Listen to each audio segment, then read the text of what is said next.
साथ संगत जी, प्यार से कहना। धन निरंकार जी, स्वागत है आप सभी का आपके ही चैनल पर। आज मैं आप सभी के लिए एक प्रेरणादायक साखी लेकर आई हूँ। तो चलिए आज की साखी सुनते हैं। साथ संगत जी, कुछ महिलाएं बैठी हुई बातें कर रही थी कि मालती जोर से हंस हंस कर सभी महिलाओं को कोई बात बता रही थी। तभी मालती को उनके पति आते हुए दिखाई दिए। मालती अपने पति को देखकर अंदर जा ही रही थी कि मालती को अपनी बड़ी बेटी आरती आती हुई दिखाई दी। मालती रुक गई और अपनी बेटी आरती से बोली कि जाओ बेटा, अपने पापा के लिए चाय बना लो। और फिर मालती दोबारा से बातों में व्यस्त हो गई।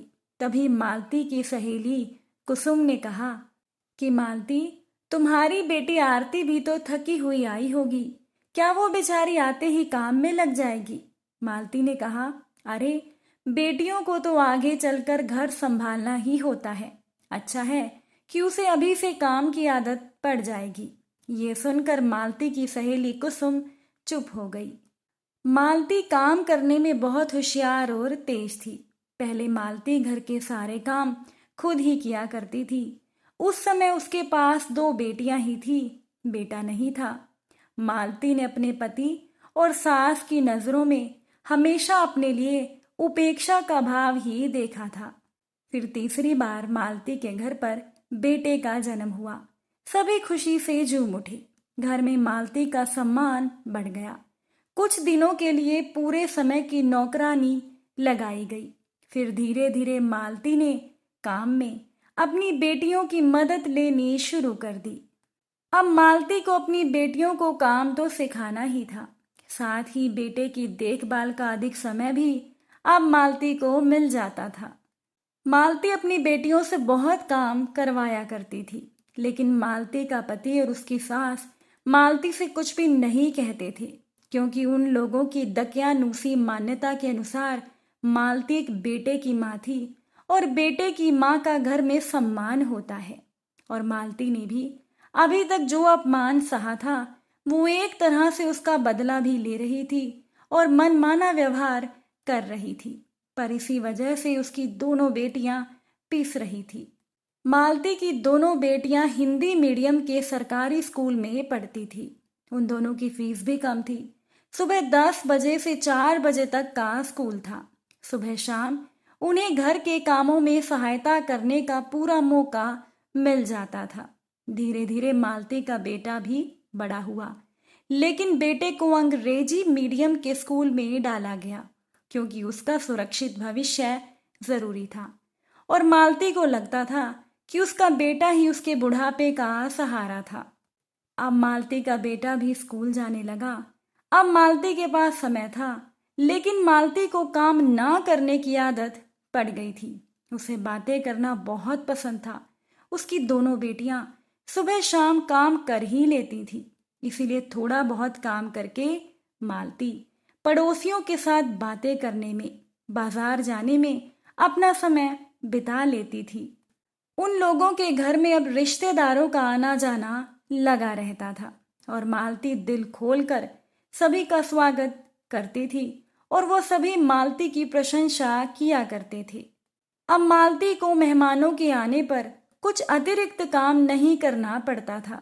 इसी वजह से वो रिश्तेदारों का स्वागत खुशी से किया करती थी। अब मालती की दोनों बेटियां भी बड़ी हो चुकी थी। उन दोनों के बीच मालती ने घर के काम बांट दिए थे। अगर कभी उसकी बेटियां काम करने से मना करती तो मालती कभी डांट कर, कभी प्यार से, तो कभी भाई की देखभाल का बहाना देकर अपनी बेटियों से काम करवा ही लेती थी। दोनों बेटियों को काम करता देख मालती की सास मालती से कहती थी कि मालती, तुम 2 बेटियों की माँ हो और तुम रानी बनकर इस घर पर अपना अधिकार जमा रही हो। सारा काम तुम अपनी बेटियों से करवाती हो। ध्यान रखना, बुढ़ापे में तुम्हें इसका फल जरूर मिलेगा। थोड़ा बहुत काम अपने बेटे को भी सिखाओ, ऐसा ना हो कि बुढ़ापे में तुम्हें परेशानी हो जाए। लेकिन मालती अपनी सास की बातों पर ध्यान नहीं देती थी, क्योंकि उसे लगता था कि उसका बुढ़ापा उसके बेटे के साथ सुरक्षित ही होगा। हर तीज त्योहार के मौके पर मालती बेटियों को काम सिखाने के बहाने उन्हें लेकर रसोई में बैठ जाती, जबकि उनके साथ की बाकी लड़कियां त्योहारों की खुशियां मनाती। मालती की बेटियां पकवान बनाती रहती थी। शुरू से ही मालती के पति का स्वभाव बहुत सख्त था, इसीलिए लड़कियां बहुत अनुशासित थी और कभी असंतोष नहीं दिखाती थी। उन दोनों लड़कियों ने मन में सोच लिया था कि उन्हें आत्मनिर्भर जरूर बनना है। इसीलिए दोनों बेटियां घर के काम करने के साथ साथ पूरे मन से पढ़ाई भी करती थी। मालती को कभी ये चिंता नहीं थी कि उसकी बेटियों को पढ़ने का समय मिल रहा है या नहीं मिल रहा है। उसके लिए तो घर के काम ज्यादा जरूरी थे। अगर समय बचता था तो उसकी बेटियां पढ़ सकती थी। धीरे धीरे समय बीतता गया और मालती की दोनों बेटियों ने अपनी मेहनत के बल पर नौकरी प्राप्त कर ली। उनके लिए बहुत अच्छे रिश्ते आए। नौकरी करने वाली, काम में तेज, अनुशासित लड़कियों को सभी बहू बनाना चाहते थे। मालती के बेटे ने भी पढ़ाई पूरी की और वो भी नौकरी करने लगा।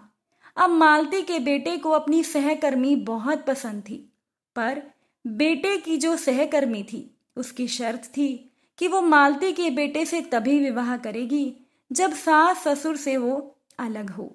मालती के बेटे ने अपनी होने वाली पत्नी की बात मान ली और वो अपने माता पिता को छोड़कर शहर में अलग रहने लगा। मालती की बेटियां ससुराल जा चुकी थी। अब घर में रह गए थे मालती और उसके पति। मालती की सास की भी मृत्यु हो चुकी थी। अब घर में काम करने के लिए मालती ही बची थी। जब भी मालती कोई काम करती थी तो उसे यही लगता था कि जैसे उसकी सास उसे ताना दे रही हो कि मालती, तुमने अपने बेटे को कुछ काम करना नहीं सिखाया, सारा काम तुम बेटियों से लेती हो, तुम्हें इसका फल बुढ़ापे में जरूर भुगतना पड़ेगा। और वही फल मालती भुगत भी रही थी। उसका इकलौता बेटा उन्हें छोड़कर शहर में जाकर रहने लगा था। साथ संगत जी, इस साखी से हमें यही सीख मिलती है कि कुछ महिलाएं अपनी बेटियों से घर के काम कुछ ज्यादा ही करवाती हैं। ऐसी महिलाएं ये नहीं सोचती कि लगातार काम में लगे रहने की वजह से उनकी बेटियों को पढ़ने लिखने का पूरा समय नहीं मिलता। ये बात बिल्कुल सही है कि बेटियों को काम सीखना जरूरी है, लेकिन ऐसा ना हो कि काम के बोझ में पिस कर ही बेटियां रह जाएं। इसीलिए बेटियां और बेटे दोनों को ही जरूरी काम सिखाएं और बेटियों को भी पढ़ने का बराबर मौका दिया जाए जितना कि एक बेटे को मिलता है। अगर आज की साखी आपको अच्छी लगी हो तो वीडियो को लाइक कीजिएगा, चैनल पर नए हैं तो सब्सक्राइब कीजिएगा। फिर मुलाकात होगी आप सभी से एक नई साखी के साथ। साथ संगत जी, प्यार से कहना, धन निरंकार जी।